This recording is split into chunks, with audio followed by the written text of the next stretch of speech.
Okay, good morning from Madrid for the last day.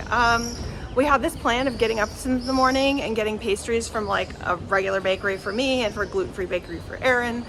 And my bakery was closed. Erin's was closed like almost like over 10 minutes past when it was supposed to be open. Almost 15.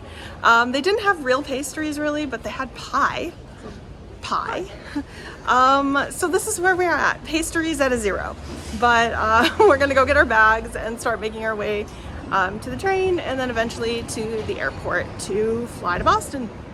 All right, we're back in Puerto del Sol. There's the famous bear statue and down we go. Okay, we walk to the train, or metro train, suburban rail station. We're going to catch the train one stop just to take us to where it meets the metro that we need, the metro line that we need in order to get to the airport. We have all of our stuff and all of our things. To which the lady at the hotel was like, what's wrong with you? Basically. That's because it looks like more because it's on our bags. Like if I had a rolling suitcase, nobody would say anything. So it is what it is. At least I don't have to like carry that thing up and down all the stairs in the metro station. So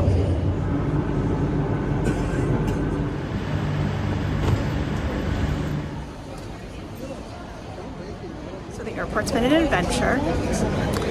A line that in SeaTac or in Boston would probably take what, like 30 minutes max to get there?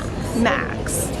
Took in over an hour because they only had like 2 to 4, average three desks open, and they had these huge family groups, so it was going super slow.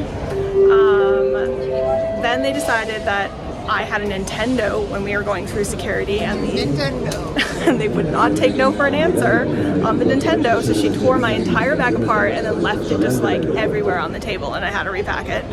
And now we are waiting for this train, and it's going to be super packed. So, and our plane boards in 19 minutes, and it takes 20 minutes to get there. It's going to be great. It's going to be great. Iberia seems content to take its time. We sprinted to be here, or didn't really, but close. We power walked to be here. Apparently boarding started like over 10 minutes ago, and this is still what the gate looks like. I decided to get my last Aquarius of the trip. I kind of love these things. And yeah, so we're just waiting for our opportunity to board. And we'll be on the flight for 8 hours before we land in Boston, where Erin's husband and kids are gonna pick us up, and I'm gonna stay with them for like kind of a long weekend. So I probably won't be filming that. And then we'll pick up from me flying back to Seattle, which is where I'll be for a couple of days before I go on a little bit of a California-Oregon road trip. So let us say goodbye to Spain. It's been real. And to Europe, I guess. I don't have any plans to be back until next summer, but hopefully next summer. I'm already starting to think about some walking adventures and maybe visiting some new places. So I'll keep you updated when I make some plans. But for now, let's hopefully eventually get on a plane to Boston.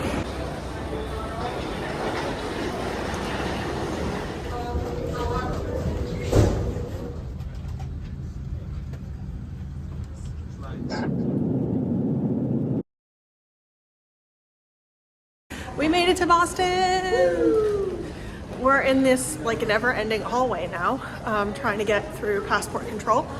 And then we're gonna meet the rest of her crew. And I will probably pick you up when I'm back at this airport to fly back to Seattle. Okay, so pause for now and we'll jump cut to like 5 days later. Hello and welcome again to Boston Logan. For you it's again, or for me it's again. For you it's probably been no time at all, but I've been in Boston for 5 days. Well, not Boston properly. My friend Erin lives north of the city, so just right over the border in New Hampshire. So I've been with them, her and her kids and her husband. We've been visiting, going to the beach, doing hikes, that sort of thing. Maybe I'll throw a few pictures up.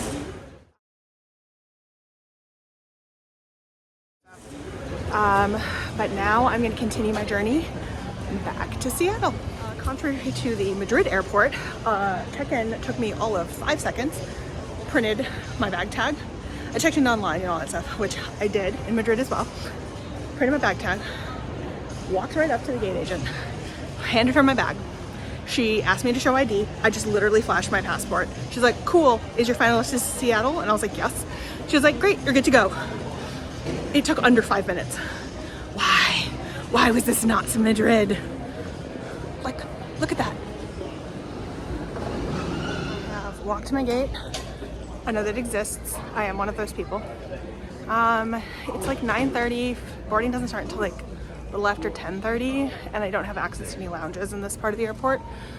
Boston is like one of those airports where my priority pass, lounge pass, it doesn't work very well in most places. Like there's a couple terminals I have some choices in, but not Terminal A apparently. So I'm gonna walk around. I have to find something to bring on the plane for lunch because I never really like their little snack box things. Like they're fine, they just don't feel like a meal. So I can go try to find something that's like not exorbitantly expensive, like the $17 turkey sandwich I saw, or $17 tuna sandwich, or $17 cheese sandwich, which was particularly special. So let's see what I got. Food and beverages didn't do too bad relative to airport prices. Got Jimmy John's and a coffee. I asked for a 16 ounce. They definitely charged me for and gave me a 20 ounce, so don't know if I'll be drinking all of that. But I've never had Jimmy John's before, and they were like the cheapest place for me to get a sandwich and a bag of chips. So that's what I decided to go with. All of this was probably about 20 US. So I have the sandwich, bag of chips or crisps, and then this ridiculous coffee. So some for now, some for later. I'm gonna just sit at the gate, chill. I think I board in like 45 minutes, so it actually shouldn't be that long. I'm hoping to charge my phone a little bit. So this is Boston Logan. So we went through the scanner and they gave us water. I'm a bit concerned. That's the tunnel. It's completely backed up, but they're hurting us. They have questions. Hello from SeaTac. I made it back to Seattle. Flight was a little turbulency, but otherwise fine. Got in a little early, which is nice. Actually, like 45 minutes early. So now I'm just navigating my way to baggage claim to get my bag. I'm gonna get the light rail, and I'm gonna be home. That'll be the end of my flying for this summer.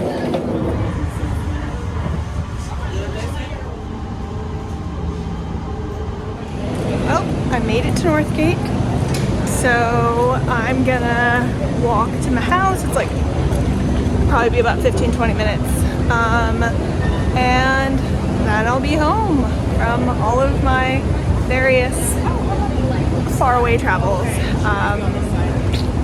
So I'll let you know when I've made it in the hot heat. Hello from my very warm apartment. So I walked up the hill. Turns out it was almost 200 feet of elevation. It's about 80 degrees. It's a little humid, bright sun, no clouds. So that was warm. But I'm here, I'm back. I'm in my apartment for the first time in like 6 weeks. I think I was gone a total of like 48 days, which is definitely up there with me being gone, but it was a really good trip. I'm glad I did it. I'm already missing it, so who knows what'll plan for next summer. But this summer is not over. Like last summer, I'm going down to California, and I think I'm gonna video this time. So the plan is I'm actually only gonna be here for 2 days. So I'll be in Seattle, just kind of enough time to like do laundry, repack, that sort of thing. And then I'm gonna take off. I'm gonna drive pretty straight down on the first day, and I'm gonna end up on the kind of southern Oregon coast in a place called Florence, Oregon, not Florence, Italy. And then I'm gonna make my way down the southern Oregon coast and into the northern Californian coast. It's supposed to be really pretty.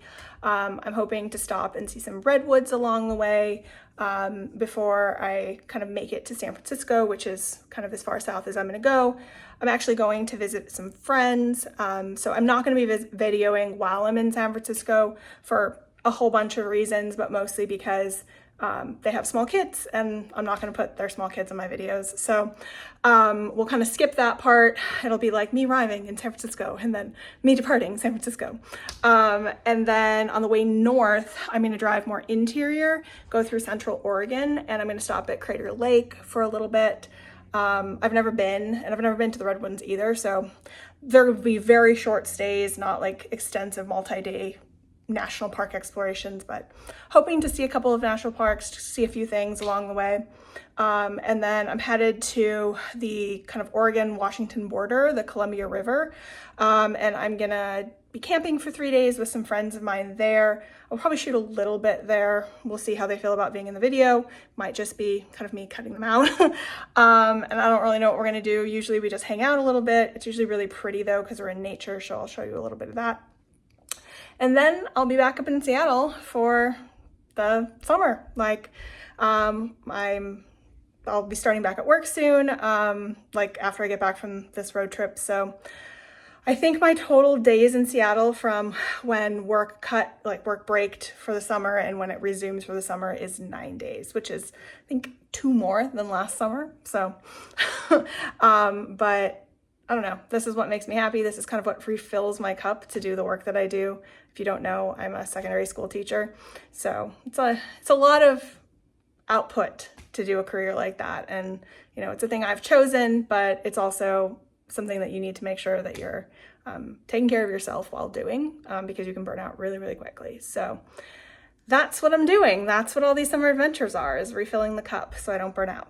So I will see you in a few days on the way down to California. Bye.